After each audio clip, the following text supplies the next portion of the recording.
कुछ समय के बाद यार एक दोस्त ने मेरे साथ सवाल किया था कि उस दोस्त ने कहा कि जब लोग पैसा कमाते हैं तो एक दूसरे को क्यों पहचानना भूल जाते हैं यार, पहचानना छोड़ देते हैं यार।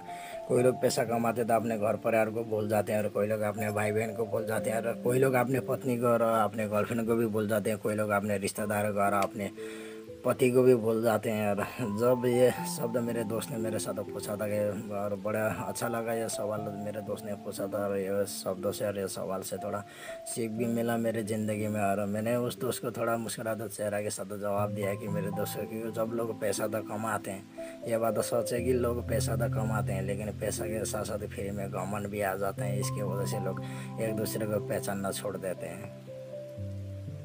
एक गांव में एक व्यापारी था और वो व्यापारी कपड़े का व्यापार करता था। और एक दिन का बात है और उस व्यापारी को राज दरबार में राजा के भेंट के लिए बुला लिया गया। और जब वो व्यापारी राज दरबार की तरफ जब जा रहे थे तो रास्ते में एक बिल्ली ने रास्ता काट दिया। और उस व्यापारी को लगा कि आज रास्ता बिल्ली ने काटा है तो आज का दिन अशुभ है। ये सोच के साथ वो व्यापारी अपने घर लौट गया। और जब वो दिन राजा को भेंट नहीं मिला तो राजा क्रोध में आकर अपने सेनापति का आदेश दिया कि उस व्यापारी को दुकान बंद करने के लिए बोल दीजिए। और वो व्यापारी घर जाकर अपने पत्नी से और अपने बच्चों से झगड़ने लग गया। और उसका पत्नी दुख होकर अपने बच्चे को लेकर मायके चली गई और वो व्यापारी अकेले रह गया। और वो व्यापारी अपने ज़िंदगी भर उसी बिल्ली को दोष देता रहा। उसी गांव में दूसरा व्यापारी भी था और वो व्यापारी कपड़े का व्यापार करता था। और उस व्यापारी को भी राज दरबार में राजा को भेंट के लिए देने के लिए उस व्यापारी को भी बुला लिया गया। और वो व्यापारी जब राज दरबार की तरफ जा रहे थे तो रास्ते में बिल्ली ने रास्ता काट दिया। तो वो जब बिल्ली ने रास्ता काट दिया तो वो व्यापारी ने ये नहीं सोचा कि आज का दिन अशुभ है, लेकिन उस व्यापारी ने ये सोचा कि आज का दिन राज दरबार में पहुंचना अति आवश्यक है। ये सोच के साथ अपने कदम का आगे बढ़ाते चले गए। और जब राज दरबार में पहुंचने के बाद जब राजा से मिला और राजा को जब भेंट दिया तो राजा उस भेंट से बहुत खुश हो गया और प्रसन्न होकर उस व्यापारी को व्यापार बढ़ाने के लिए आदेश दिया।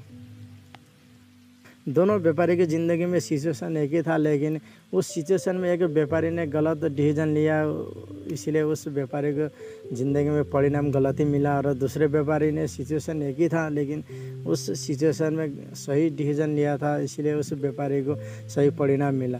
लेकिन ये कहानी आप लोगों को मैं इसलिए सुना रहा हूँ कि मेरे दोस्त, क्योंकि ज़िंदगी में हर किसी इंसान की ज़िंदगी में सिचुएशन आते हैं, लेकिन उस सिचुएशन में आप लोग कैसे तरह के सोचते हैं और कैसे तरह से देखते हैं और समझते हैं और उस सिचुएशन में किस तरह से आप डिसीजन यानी कि निर्णय किस तरह से लेते हैं वो आप लोगों के ऊपर और हम लोगों के ऊपर निर्भर पड़ता है मेरे दोस्त।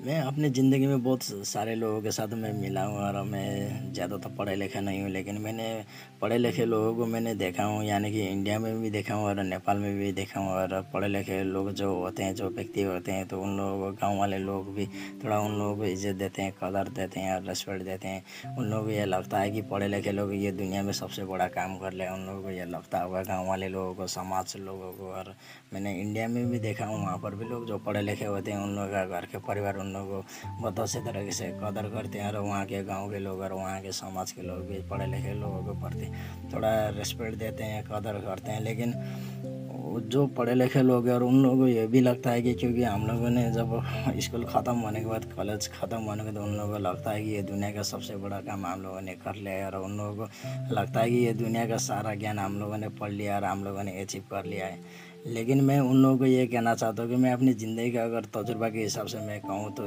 असली ज़िंदगी का शुरुआत तो तब होते हैं मेरे दोस्त, जब स्कूल ख़त्म होने के बाद, जब कॉलेज ख़त्म होने के बाद तब शुरू होते हैं। कल के दिन नेपाल के जितने भी जनसंख्या है उन लोगों के लिए खास दिन था। और कल का दिन नया वर्ष का दिन था, यानी कि 2079 साल के नया वर्ष का दिन था कल। और लोगों को मैं कल शुभकामना तो मैं दे नहीं सका, लेकिन आज जितने भी नेपाल के लोग हैं, कोई लोग बाहर होंगे, कोई लोग अपने देश में होंगे, और जितने भी जहाँ भी और जितने भी नेपाल के जनसंख्या है, सारे लोगों को मैं अपने दिल से और शुभकामना और उज्जवल भविष्य का कामना करता हूँ। आज के लिए इतना ही मेरे दोस्त, और आने वाले वीडियो में मिलते हैं और आने वाले वीडियो को और बेहतर और शानदार और ज़बरदस्त बनाने की कोशिश करूँगा। और आप लोगों के उज्जवल भविष्य की कामना करते हुए यह जन्म मोटिवेशनल स्पीकर और मेरा शब्द आज यहीं पर ख़त्म करता हूँ। और फिर से उम्मीद करता हूँ कि आप लोगों को घर परिवार खुश होंगे, हमेशा हंसते रहिए, खेलते रहिए और मुस्कुराता चेहरा के साथ रहिए। और आने वाले वीडियो में मिलते हैं। So finally best of luck, धन्यवाद, थैंक यू, नमस्कार।